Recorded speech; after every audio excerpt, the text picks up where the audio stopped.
Hello and welcome to the video. So in this one, we're going to do a slight variation of the Slayer Bard build that we had in the previous video.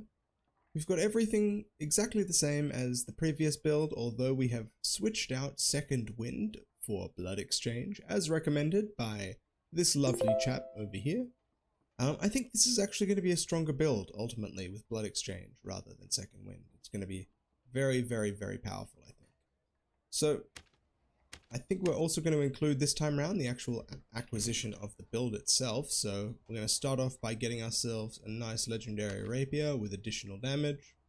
I'm not too fussed about these, so I'm pretty much just going to grab whatever the cheapest one is. That I think this one here is actually pretty good. Great, we'll go with that one. Bit of magical power is good for us, just because the more magical power we have, the longer that buff duration I believe is going to go up by. Oh, it's not going to show right now because we're not taking it out, but you get the idea. We want to have long buff duration, so these buffs are going to last forever on us. Now, for the gloves, I think we're just going to go with some simple riveted gloves. Ideally, just going to find some with some additional physical damage, so they're not too expensive. Yeah, I think we'll just grab the cheapest pair here. I'm not too fussed about the gear at this point in time. Ultimately, like, all of this stuff is going to be gone in the next couple of days anyway, so... And as long as you got yourself a few decent stats on it, like, that's all you really need. Like, the strength is really what I'm going for here more than anything. Now, for my chest piece, I'm actually going to go ahead and get myself a padded tunic. I think padded tunics are really, really solid. For the longest time, I feel like these were one of the best chest pieces you could actually get.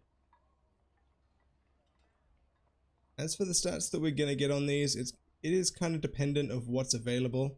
I do want to try and get a little bit of vigor as well. So I might just see if we can get ourselves a reasonably cheap one with 2 vigor. Seems we'll have to pay at least 1,000 to get 2 vigor. I really do like this one though, just because the 2 will on there is also quite nice for a little bit of magic resistance. Which we are going to need just because we are playing the skeleton that doesn't have any magic resistance. It's like the trade-off. And so it's good to have a little bit of will to counter that out. Now, a straw hat is what I'm going to grab for the next bit. I think straw hats are really expensive, although this is actually a really good one. I might just grab that one. I thought it was going to be way too expensive. Sometimes straw hats are just like ridiculous in the thousands for no good reasons. But now we're also going to get some pants. So I think I'm actually going to get the... Ooh, it's not legendary. It's actually a rare Grave Wolf. Oh no, it's not Grave Wolf gloves. What are they called?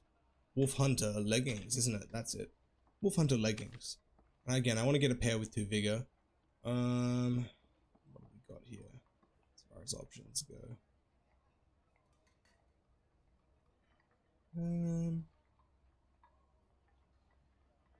Yeah, I think we're just going to grab this first one here. 2 vigor and 3 magical power. Once again, it's going to be helpful, giving us that buff duration. Now, for the boots, I'm going to go with a pair of heavy boots. Again, we're just pretty much trying to get maximum strength here with vigor. What about a legendary pair? How expensive would they be? Oof, they are a bit pricey. How about just an epic pair? What's the price difference? Pretty sizable, so I think I'm just gonna go with an epic pair. I think this pair here is actually probably the best one out of the 2 there. Alright. Chuck all these things on. We've got the rapier. We are still gonna need ourselves a Castellan dagger. I'll just get an epic one with some additional weapon damage. Let's see what other options we've got. We'll turn that off. There might be some blue ones that are also really good here, depending what we're up against. Ideally, getting one with a bit of action speed would be nice. Can you not get action speed on them? Oh, fair enough. Alright, well, I suppose buff duration is really what we were going for then. Buff duration, debuff duration. Can we get any better stats here? I'm not really sure. Ooh, now that one is actually quite nice. We'll take that for sure. Oh, hold on. What are we still missing? So just got to get ourselves a survival bow as well. It would be nice to have a survival bow. I'd also want to get some rings and a cloak. So let's go ahead and grab the rings right now. We'll get some Grimmsmile rings. Grimmsmile rings are literally just the best ring in the game for just about anything, so can't go past one of these. Once again, we'll get additional physical damage. I think true physical damage might be a bit of an expensive one in comparison. It's actually not that much of a jump. Makes it very tempting to go and get these ones. I think we might actually do that. This one's actually pretty good for us. How about we do one of each? Why not? What do we got over here? Armor penetration. Yeah, interaction speed, not bad. Definitely not bad. Like, I'm not a massive fan of interaction speed, but at the same time, I don't think interaction speed is bad. Like, it's just good to be able to open and close doors fast. Always a nice thing to have ready to go. I think we'll go with this one with the extra health bonus, actually. Health bonus is really nice.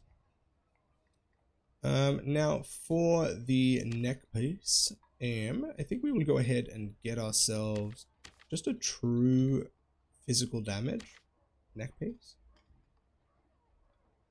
What have we got here? An epic one versus a legendary. Oh man. Oh, hold on. That's an Ice Fang? What the hell? Is that a really good price for Ice Fang? I think it is, actually. Hold on. Guys, between you and me, it's just one of the things that you should do. If you ever see this, look, let's just cancel this as an example. We're just gonna go ahead and double our money. Because why not? You know, like, that's just how you do it. That is just how it's done. I think we are actually going to grab this one. I like 3 magical power. That seems pretty sick.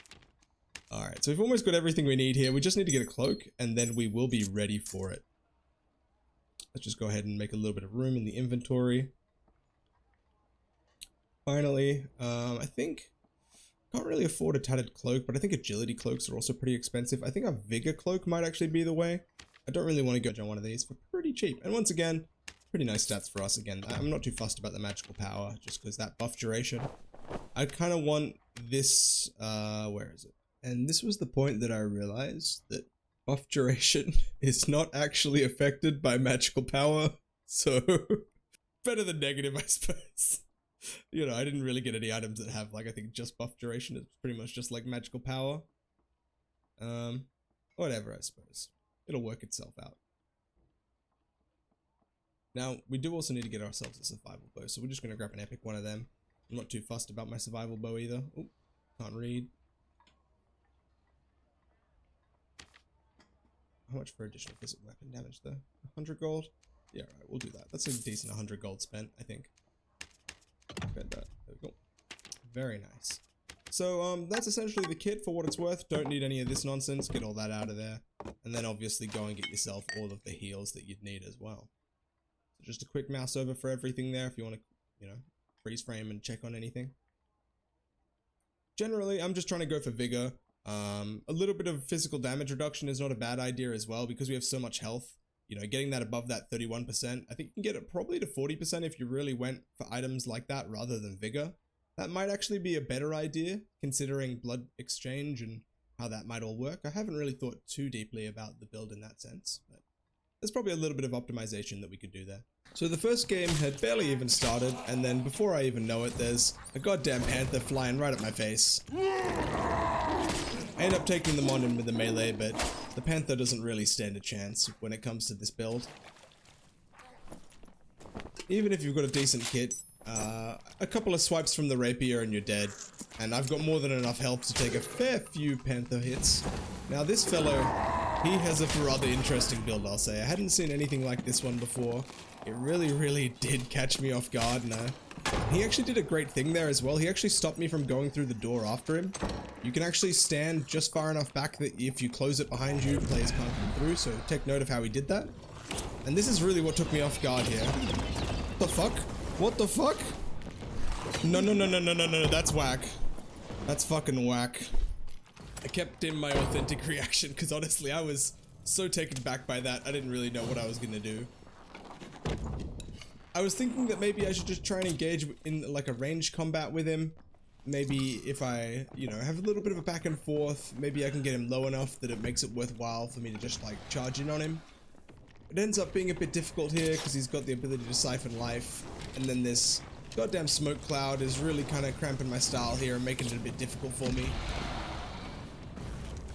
Fortunately, the Hydra, for whatever reason, decides the closest target is not me, and doesn't actually shoot at me there. And it actually ends up hitting the Warlock. I'm kind of frustrated at this point, not really making too much progress, so I try and go in and see if I can get something on him because he was kind of close, but once again, that forceful shot is just so strong against my build, and I even end up getting taken out actually there by all the goddamn smoke clouds that are about, so I end up backing off and healing up and then trying to find another time to engage with him.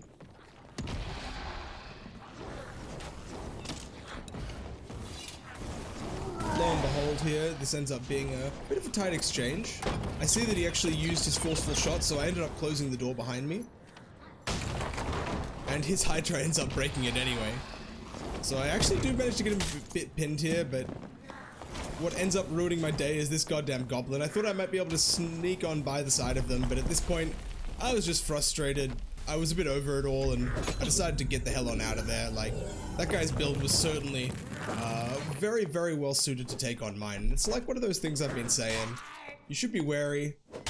Certain builds and multi-class setups are just gonna absolutely counter another build. So we're right back into the Goblin Caves. Took a little while to find anyone, but lo and behold, I end up hearing someone just around the corner here, so I swig a potion of protection, but what I don't realize is that they're a warlock, and as they're going around the corner, they activate a blow of corruption that ends up catching me here and totally countering my blood exchange, resulting in me going 7 hits here and then ultimately falling short of what I need. Had I had that blood exchange, it would have been the deciding difference there, but I didn't really see what I was getting myself into. I didn't even realize this guy was fully decked out, honestly. The lighting there made it look very strange as I was coming up the stairway, and it really didn't even register in my head. Someone else, lo and behold, the exact same player from last game, actually shows up and seems to parlay with this character. It seems that they become friends and they end up sharing the loot somehow. I think the real takeaway from this is just be aware of what you're going up against. Had I known that I was fighting the warlock there, I might have been more aware of the potential for the blow of corruption, which ultimately totally counters my build.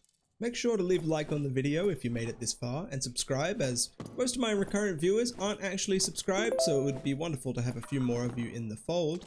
And I'll see you guys in the next video.